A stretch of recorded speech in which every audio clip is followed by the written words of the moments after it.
Date आज 29 मार्च 2023। ये सब टॉपिक डिस्कस करेंगे इस क्लास में। फर्स्ट टॉपिक है लक्ष्य प्रोग्राम।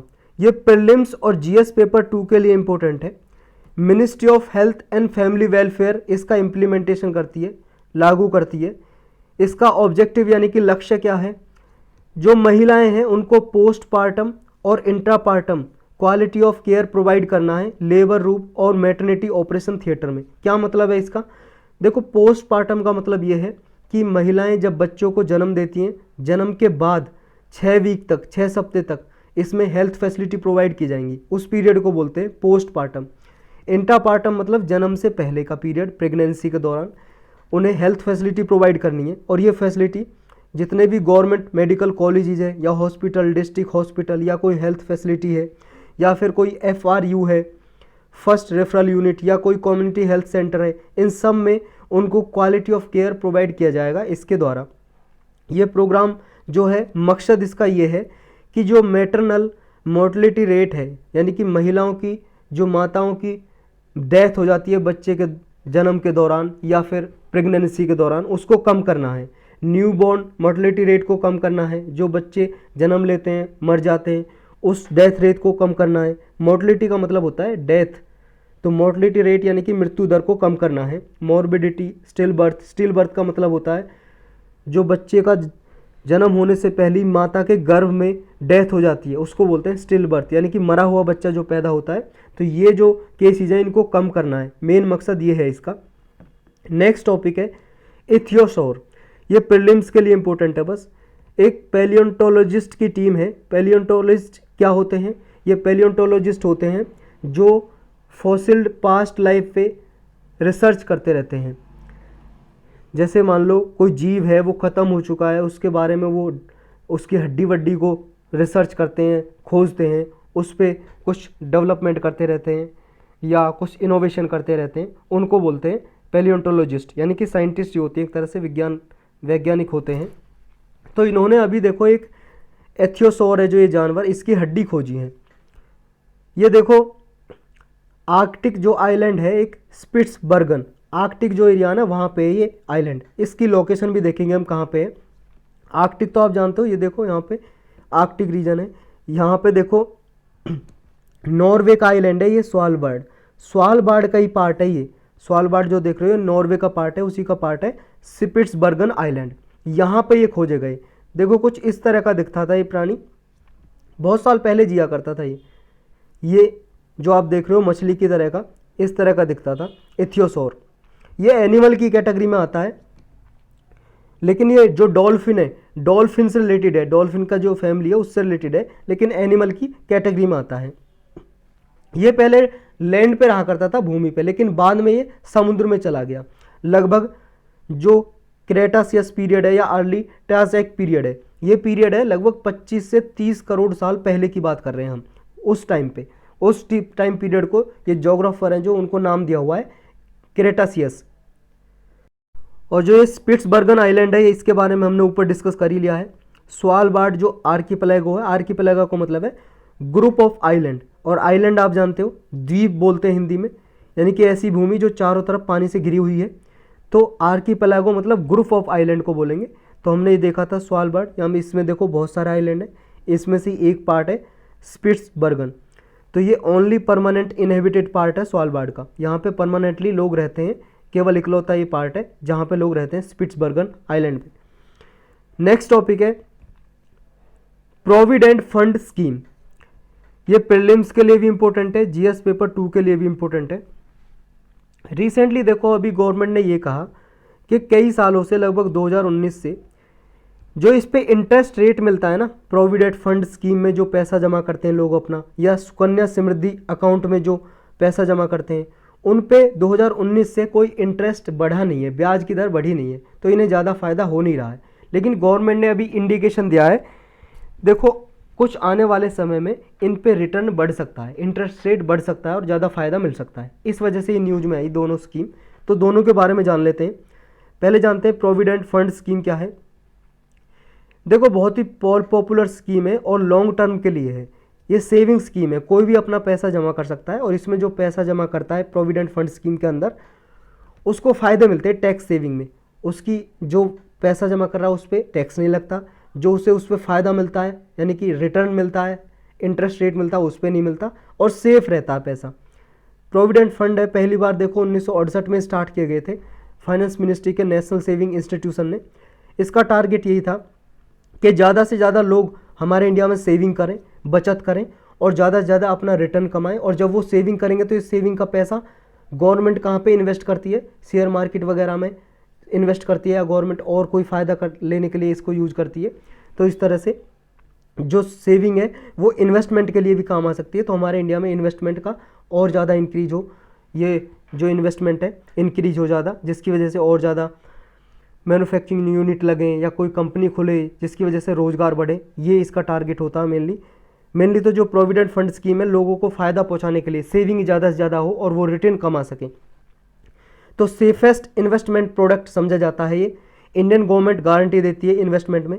टेन्योर कितने साल का होता है इसमें? 15 साल का टेन्योर होता है इसका।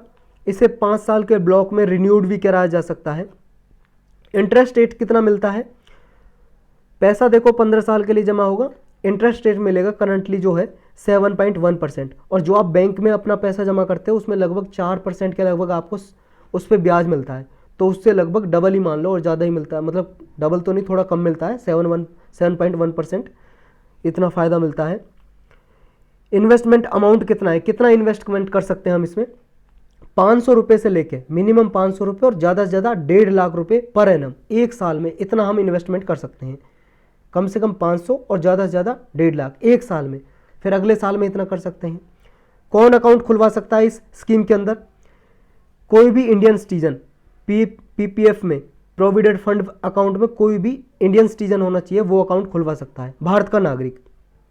और देखो जॉइंटली अकाउंट नहीं खुलवाया जा सकता, 2 लोग एक साथ मिलकर नहीं खुलवा सकते। जैसे बैंक में खुलवा सकते हो आप जॉइंटली अकाउंट, जैसे कोई मान लो हस्बैंड वाइफ है वो जॉइंटली खुलवा सकते हैं, तो इस तरह से नहीं खुलवा जा सकता। लेकिन हाँ, नॉमिनेशन किया जा सकता है, मतलब कि आपका अकाउंट मान लो आपको कुछ हो जाए, मर जाए कोई आदमी जिसने अकाउंट खुलवा रखा है, उसके बाद किसको पैसा मिलेगा, तो नॉमिनेशन किया जा सकता है। और एक बात और याद रखनी है, जो सेक्शन 80C है इनकम टैक्स एक्ट का, उसके तहत जो इन्वेस्टमेंट की जाती है उस पर टैक्स नहीं लगता है। यानी कि जो मान लो 1.5 लाख रुपये मान लो आप इन्वेस्टमेंट करोगे इसमें पर ईयर, तो उस पर टैक्स नहीं लगेगा कोई भी। और जो भी आप रिटर्न कमाओगे, जो आपको फ़ायदा मिलेगा इस स्कीम के अंदर, उस पर भी टैक्स नहीं लगेगा। तो आप टैक्स बचा सकते हो इस स्कीम में आप पैसा इन्वेस्ट करके। नेक्स्ट ये स्कीम है सुकन्या समृद्धि योजना। ये लॉन्च की थी 22 जनवरी 2015 को। इसका टारगेट ये है, हमारी कंट्री में जो गर्ल चाइल्ड है उसके बेटरमेंट के लिए स्कीम चलाई गई थी। यानी कि जो सेक्स डिटर्मिनेशन है उसको अबॉलिश किया जाए। देखो लोग क्या है, ये चाहते हैं कि उनके घर में लड़की ना लड़का पैदा हो, इसके लिए वो अपना जांच कराते रहते हैं घर में ही बच्चे का कि लड़का है या लड़की है। तो ये डिटर्मिनेशन ना कराएं, बच्चे की जांच ना कराएं, ताकि अगर गर्ल लड़की पैदा हो तो उनको कोई दुख ना हो। क्योंकि बहुत बार ऐसा समझते हैं लड़की पैदा हो गई वो बर्डन है, बोझ है, शादी करनी पड़ेगी, एजुकेशन पे पैसा खर्च करना पड़ेगा, कहाँ से आएगा। होता तो लड़के की भी शादी और पैसे मतलब एजुकेशन पे, लेकिन लोग सोचते हैं कि पराया धन है, लड़की चली जाएगी हमें छोड़ के दूसरे घर में, तो इस वजह से कोई खर्चा नहीं करना चाहता एजुकेशन पे और बोझ समझता है लोग, मतलब समझते हैं। तो ये सेक्स डिटर्मिनेशन को अबॉलिश करने के लिए गर्भ में बच्चों की जांच ना कराएं और उनका जो फीमेल फिटिसाइड है, जो भ्रूण हत्या कर देते हैं, वो ना करें। जेंडर डिस्क्रिमिनेशन जो होता है, भेदभाव होता है जेंडर के आधार पर, वो ना किया जाए। गर्ल को प्रोटेक्ट करने के लिए और ज़्यादा से ज़्यादा लड़कियां एजुकेशन में पार्टिसिपेट कर सकें, ये फ़ायदा करने के लिए सुकन्या समृद्धि योजना चलाई गई थी। क्या होता है इसके अंदर, कैसे बचाया जाता है सब कुछ? देखो लोगों को बोझ लगती है लड़की, तो लोगों को बोझ ना लगे इसके लिए एक सुकन्या समृद्धि अकाउंट खुलवा सकते हैं। वो कहाँ पे? या तो पोस्ट ऑफिस में या बैंक में जाके, डाकघर में जाके या किसी भी बैंक में जाके वो खुलवा सकते हैं सुकन्या समृद्धि अकाउंट। इसमें कोई भी गर्ल चाइल्ड जब बच्चे जन्म लेती है, कोई भी लड़की जन्म से लेकर 10 साल तक की जब तक होगी वो, तब तक सुकन्या समृद्धि अकाउंट खुलवाया जा सकता है। 10 साल के बाद नहीं खुलवाया जा सकता। मिनिमम डिपॉजिट 250 रुपये पर ईयर, मैक्सिमम 2.5 लाख रुपये करवा सकते हैं वो एक साल में। अगले साल फिर 2.5 लाख करवा सकते हैं, इस तरह से वो करवा सकते हैं डिपॉजिट। और जो ये अकाउंट है देखो गर्ल के नाम पे ही खुलवाया जा सकता है, लड़के के नाम पे नहीं। और इसमें जो कोई भी पोस्ट ऑफिस या ऑथराइज्ड बैंक है जो गवर्नमेंट ने ऑथराइज कर रखा है उसमें खुलवाया जा सकता है। और इसमें जो पैसा विड्रॉल करना होता है कि आपको पैसा निकालना होता है वो एजुकेशन के लिए, हायर एजुकेशन के लिए आप पैसा निकाल सकते हो।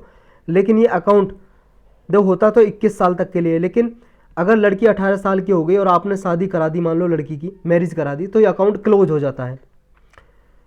और देखो इस अकाउंट को ट्रांसफ़र भी किया जा सकता है। अगर मान लो कोई बंदा यहाँ पे जॉब करता है एक डिस्ट्रिक्ट में, दूसरी डिस्ट्रिक्ट में चला गया, तो दूसरे पोस्ट ऑफिस में अकाउंट को ट्रांसफ़र करा सकता है या बैंक में ट्रांसफ़र करा सकता है। 21 साल तक के लिए अकाउंट होता है, 21 साल के बाद आप सारा पैसा ले सकते हो। बीच बीच में लड़की के एजुकेशन के लिए पैसा निकाल सकते हो आप, हायर एजुकेशन के लिए 12वीं के बाद अगर एजुकेशन कराना चाहते हो आप तो उसके लिए पैसा निकाला जा सकता है। और देखो इसमें जो डिपॉजिट किया जाता है वो क्वालिफाइज है डिडक्शन के लिए। इसका क्या मतलब होता है, ये देखो लाइन याद रखना, बहुत बार यूज होती है। Deposit qualifies for deduction under section 80C of IT act, जो इनकम टैक्स एक्ट है उसका जो सेक्शन 80C है, इसमें क्या है, अगर आप पैसा मान लो 1.5 lakh per year Sukanya Samriddhi account में जमा कर रहे हो, अपनी लड़की के अकाउंट में जमा कर रहे हो, तो फ़ायदा ये होगा कि इस 1.5 लाख पे आपको टैक्स नहीं देना पड़ेगा। जैसे मान लो आपकी सालाना इनकम 7 लाख से ज़्यादा है तो उस पर टैक्स लेती है गवर्नमेंट। इस साल के बजट में ये रखा 7 लाख से ज़्यादा इनकम होगी पर ईयर तो उस पर टैक्स देना पड़ेगा आपको। तो भले ही आपकी 7 लाख से ज़्यादा, मान लो आपकी 8.5 लाख है, लेकिन आपने क्या है 1.5 लाख रुपए जमा कर दिया सुकन्या समृद्धि अकाउंट में, तो फिर आपको 7 लाख के दायरे में आ जाओगे, तो आपकी इनकम पे टैक्स भी नहीं लगेगा, ना ही इस 1.5 लाख पे लगेगा, और 7 लाख से कम इनकम होगी ना उस पर लगेगा। तो ये फ़ायदा होगा इससे। और जो इंटरेस्ट अर्न होगा, जो इस पर आप पैसा कमाओगे इसमें जमा करके, उस पर भी कोई टैक्स नहीं लगेगा, वो भी टैक्स फ्री होगी सेक्शन 10 के अंदर, IT एक्ट के अंदर। तो ये भी आपको याद रखना है इसमें। यही था इसके बारे में। नेक्स्ट टॉपिक है प्रिंसिपल ऑफ ऑडी अल्ट्रम पार्टम। तो ये क्या है, रिसेंटली न्यूज में है, प्रीलिम्स के लिए भी इंपॉर्टेंट है और GS पेपर 2 के लिए भी। सुप्रीम कोर्ट ने कहा है कि देखो अगर कोई भी आदमी को reserve bank of India fraud declare कर देता है या किसी अकाउंट को फ्रॉड अकाउंट डिक्लेयर कर देता है कि भाई साहब ये फ्रॉड अकाउंट है, तो उस आदमी को, पर्सन को ऑडी अल्ट्रम पार्टम का प्रिंसिपल लागू होगा उस आदमी पे। तो ये क्या है सिद्धांत ऑडी अल्ट्रम पार्टम का, इसका मतलब ये है कि हियर द अदर साइड, जिस पे भी मान लो फ्रॉड का आरोप लगाया गया है उसका भी पक्ष सुना जाए। कोई भी पार्टी इन्वॉल्वमेंट कर रही है, मान लो 2 पार्टी इन्वॉल्वमेंट है, किसी पे केस चल रहा है, तो इसका मतलब ये है कि उसे सुने जाने की अपॉर्चुनिटी, मौका दिया जाएगा। ऐसा नहीं है बिना सुने उसकी बात को उसे फ्रॉड डिक्लेयर कर दिया जाएगा।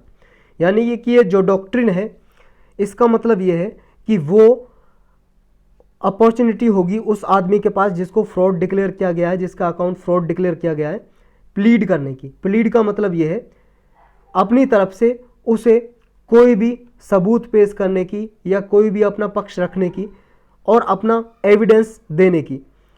इसका मतलब ये है कि ये जो डॉक्ट्रिन है ऑडी अल्ट्रम पार्टम का, फेयर हियरिंग और फेयर जस्टिस का सुनिश्चित करता है बोथ पार्टीज को। मान लो कोई केस चल रहा है किसी पे भी, मान लो अभी तो इसमें अकाउंट डिक्लेयर किया गया था फ्रॉड, या 2 पार्टियां जिनके केस चल रहा है किसी भी कोर्ट में, तो दोनों पार्टीज को फेयरली जस्टिस प्रोवाइड करने के लिए ये डॉक्ट्रिन लागू किया जाता है।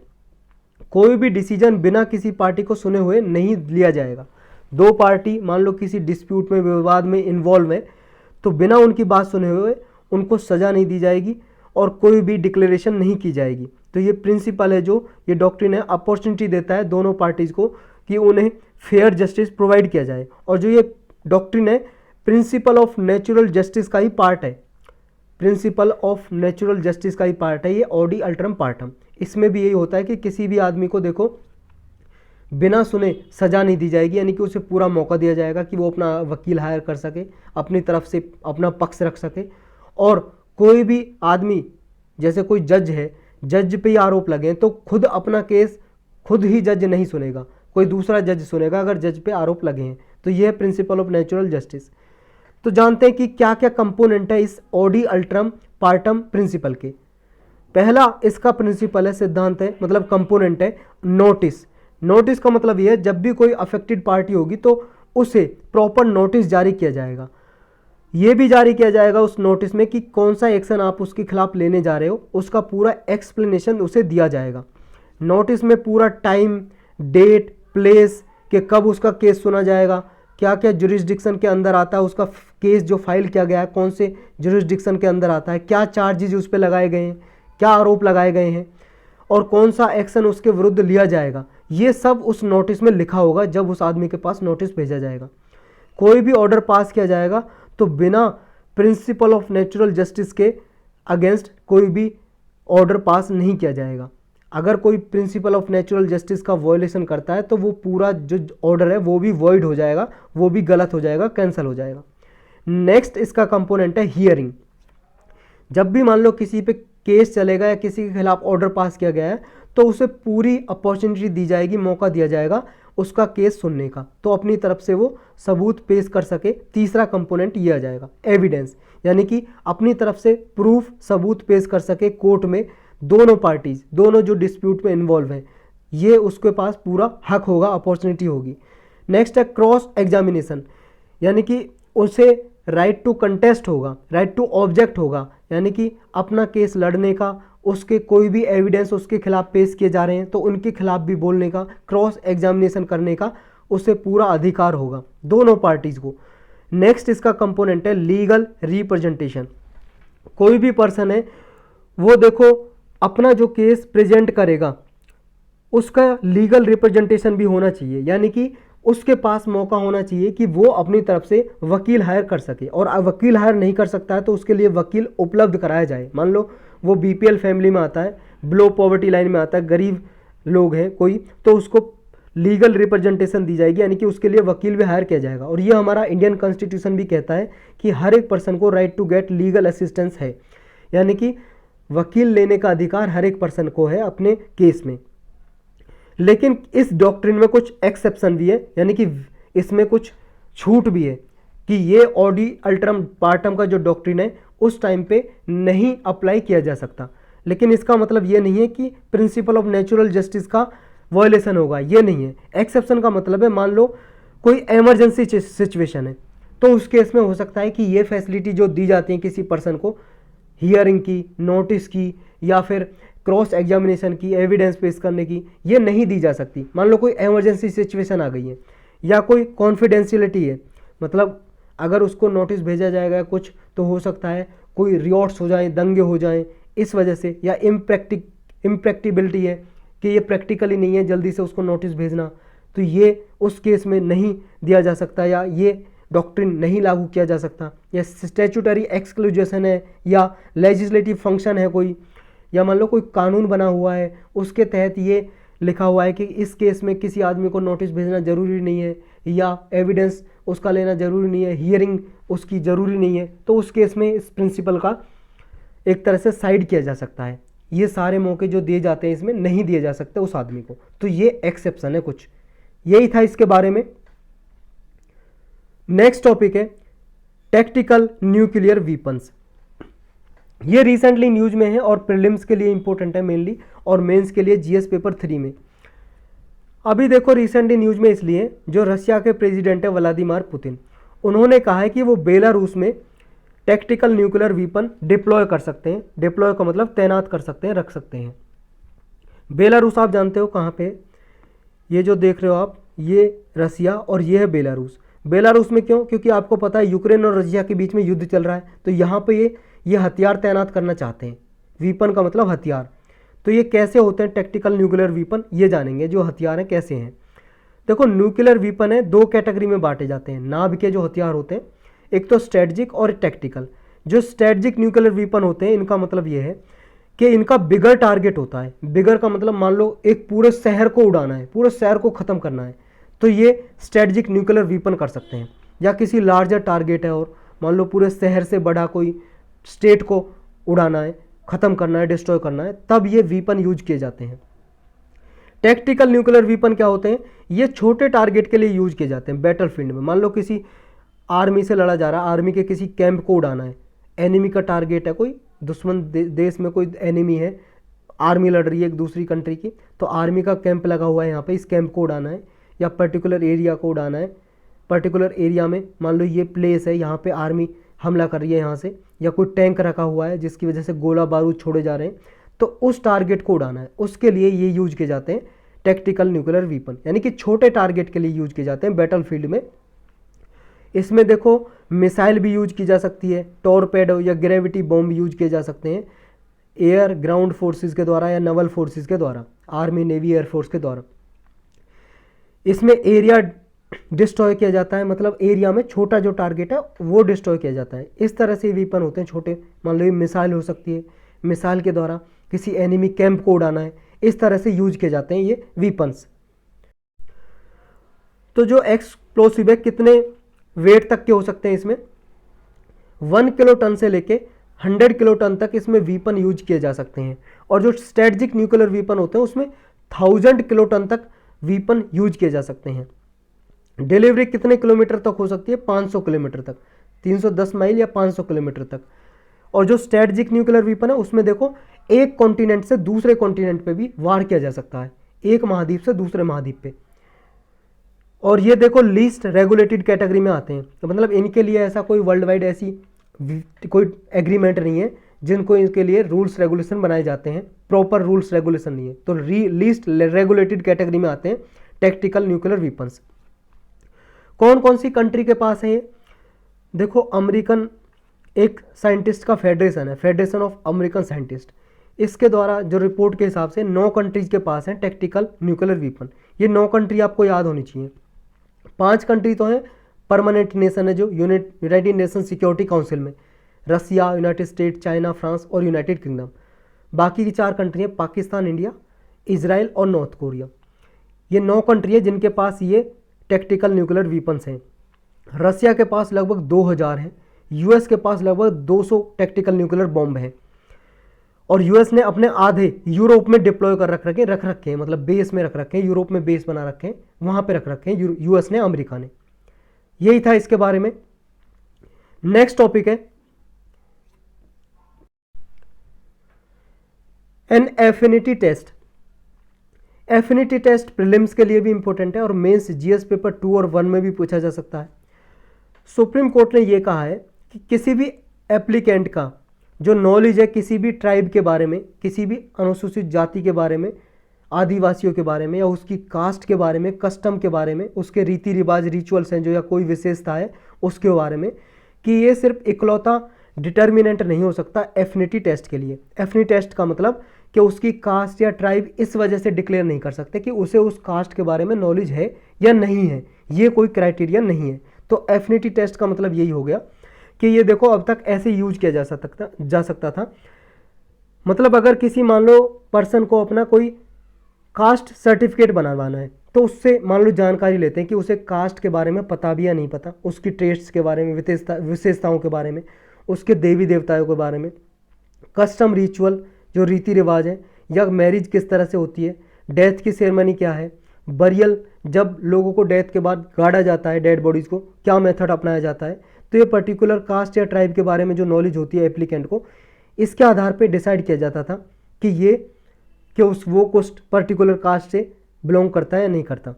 किसी भी जैसे ट्राइबल कम्युनिटी का कास्ट सर्टिफिकेट बनाना है तो, लेकिन सुप्रीम कोर्ट ने ये कहा ये कोई सही मेथड नहीं है, इसको यूज नहीं किया जा सकता। क्यों?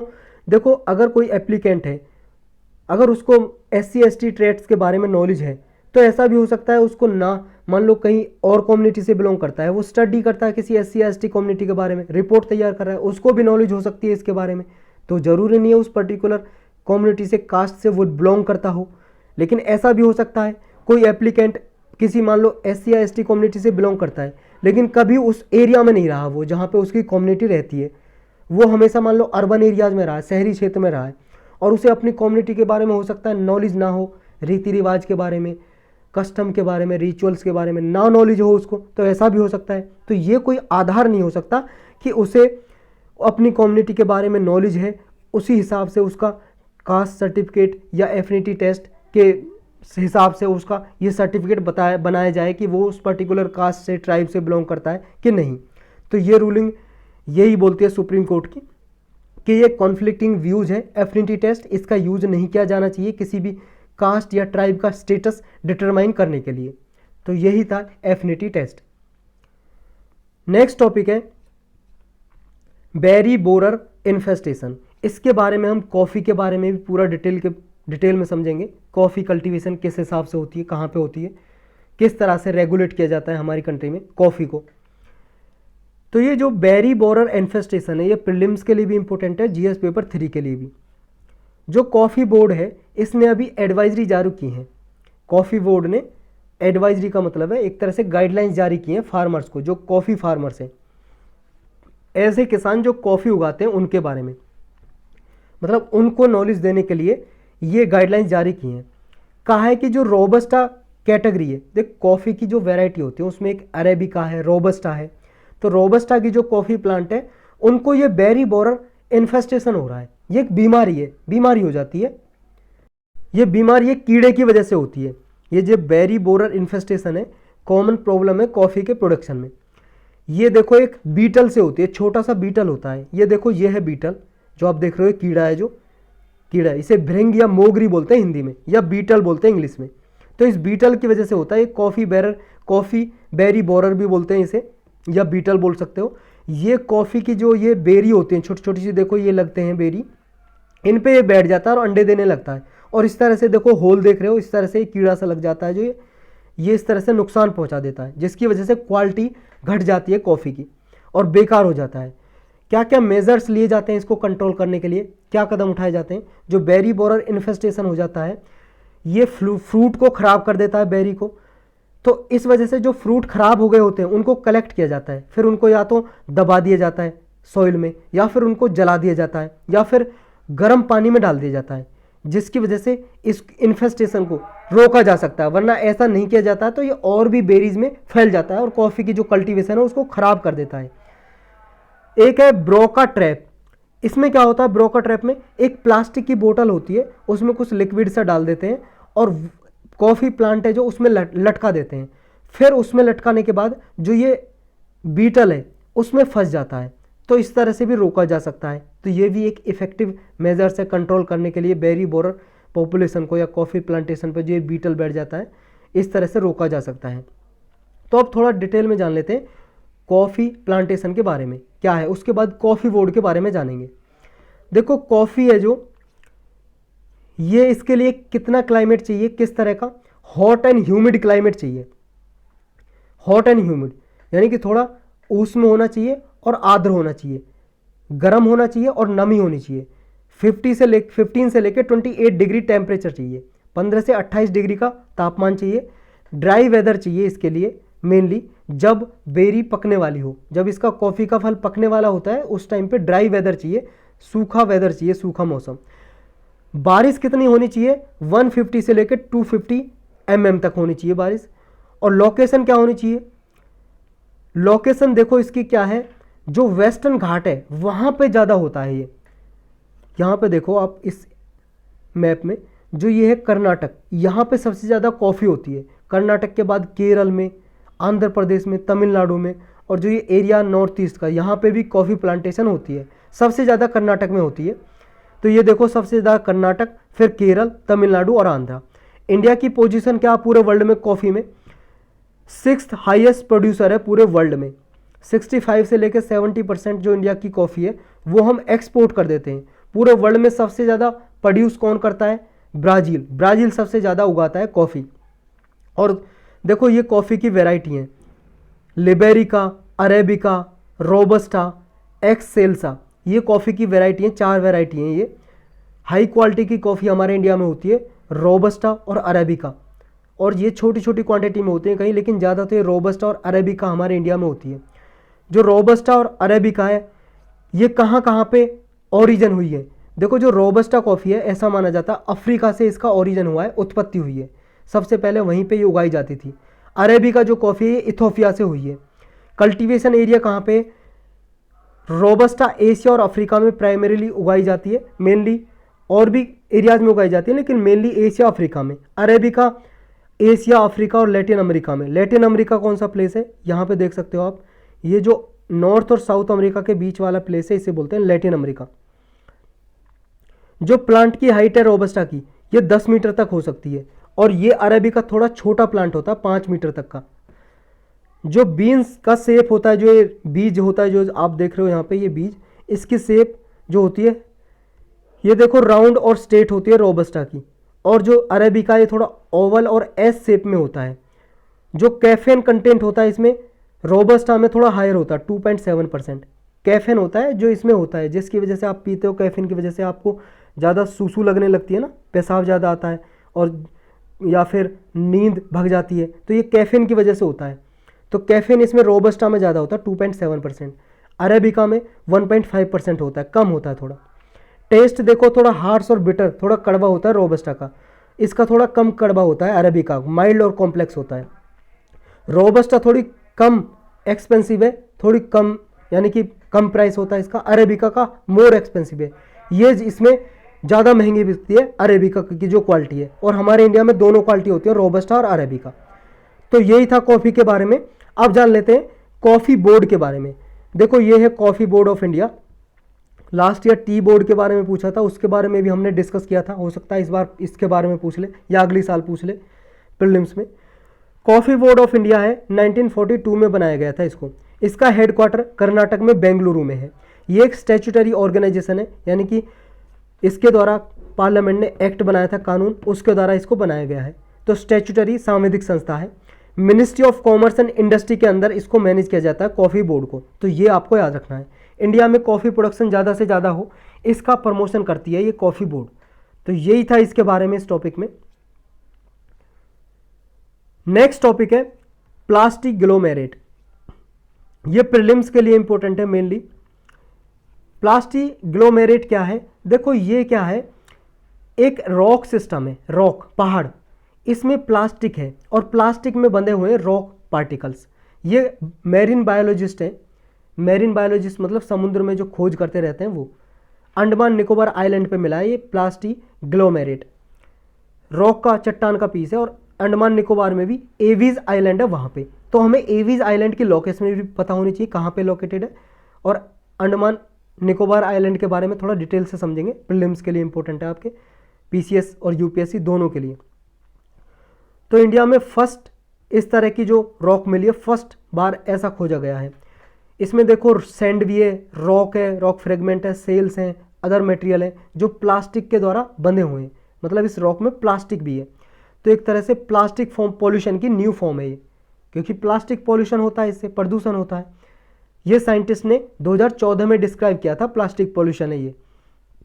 जो लेबोरेटरी है उसने एनालिसिस किया है कि ये वेरी कॉमन नहीं कि प्लास्टिक पॉलीमर है या पॉलीथीन है, पॉलीविनाइल क्लोराइड है, ये क्या है, रॉक चट्टान से बॉन्ड सा बना लेते हैं तो फिर चट्टान की तरह दिखने लगते हैं, लेकिन इनसे पॉल्यूशन होता है, वहाँ की इकोसिस्टम को ये नुकसान पहुँचाती है इस तरह की रॉक्स। अब जान लेते हैं एवीज आइलैंड कहाँ पे है। एवीज आइलैंड है जो अंडमान निकोबार का ही पार्ट है। ये देखो नॉर्थ और मिडल अंडमान है, उसके हिस्से में आता है ये। जो पोर्ट ब्लेयर इसकी कैपिटल है ना, पोर्ट ब्लेयर अंडमान निकोबार की, उससे 140 किलोमीटर नॉर्थ में है। 2011 के सेंसस के हिसाब से जो अवीज आइलैंड है, यहाँ पे सिर्फ 2 लोग रहा करते थे। जब 2011 की सेंसस जनगणना की थी ना, तो यहाँ पे सिर्फ 2 लोग पाए गए थे। अब जान लेते हैं देखो इसका डिटेल में अंडमान निकोबार आइलैंड के बारे में। इस मैप पे नहीं, यहाँ पे देखो आप, ये इंडिया का मैप देख रहे हो आप, ये अंडमान निकोबार है, आप जानते हो। यहाँ पे देखो ये अंडमान निकोबार जानते होंगे आप, बड़ा करके देखते हैं इसे। देखो अंडमान निकोबार में ये वाला तो अंडमान है और ये निकोबार है, पता ही होगा आपको। अंडमान और निकोबार को जो ये चैनल बीच में बोलते हैं इसको 10 डिग्री चैनल, 10 डिग्री चैनल, क्योंकि ये 10 डिग्री लैटिट्यूड है इसलिए बोलते हैं 10 डिग्री चैनल।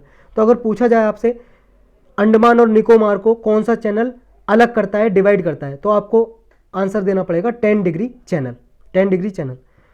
अंडमान का 4 पार्ट है, एक है ये north Andaman, middle Andaman, south Andaman और ये लिटिल अंडमान। जो लिटिल अंडमान और साउथ अंडमान है, इसको जो बीच में डिवाइड करता है ये है डंकन पैसेज, DUNCAN,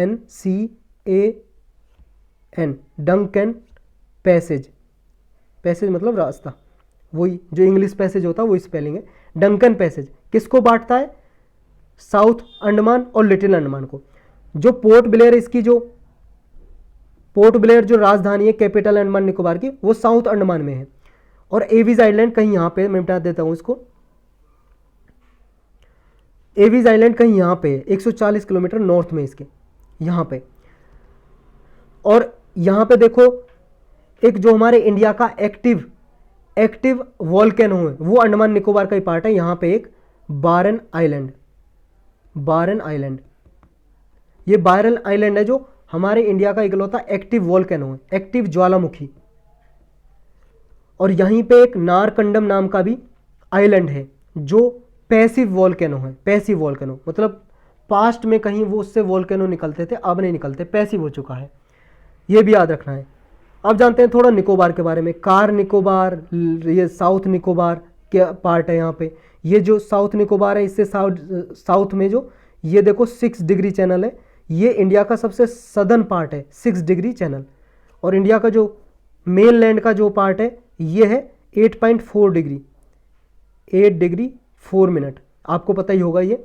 और ये 6 डिग्री, इसको बोलते हैं इंदिरा पॉइंट, इसको बोलते हैं इंदिरा पॉइंट, जो इंडिया का सबसे सदर्न पार्ट है, इंदिरा पॉइंट। और सदर्न पार्ट से यहाँ पे ये ग्रेट चैनल बोलते हैं इसको, ग्रेट चैनल, ये भी याद रखना है। और यहाँ पे देखो जो नॉर्थ अंडमान है इससे साउथ में ये छोटा सा आइलैंड दिखाई दे रहा है, ये म्यांमार का आइलैंड है, म्यांमार का, इसका नाम है Coco Island, Coco Island. Coco Island और नॉर्थ अंडमान है हमारा, इसके बीच में जो पानी है, पैसेज है, इसको बोलते हैं कोको चैनल, कोको चैनल। तो ये लोकेशन आपको थोड़ी याद रखनी है। नेक्स्ट टॉपिक है universal basic income scheme in Tamil Nadu. Prelims और जीएस पेपर 2 और 3 के लिए इंपॉर्टेंट है।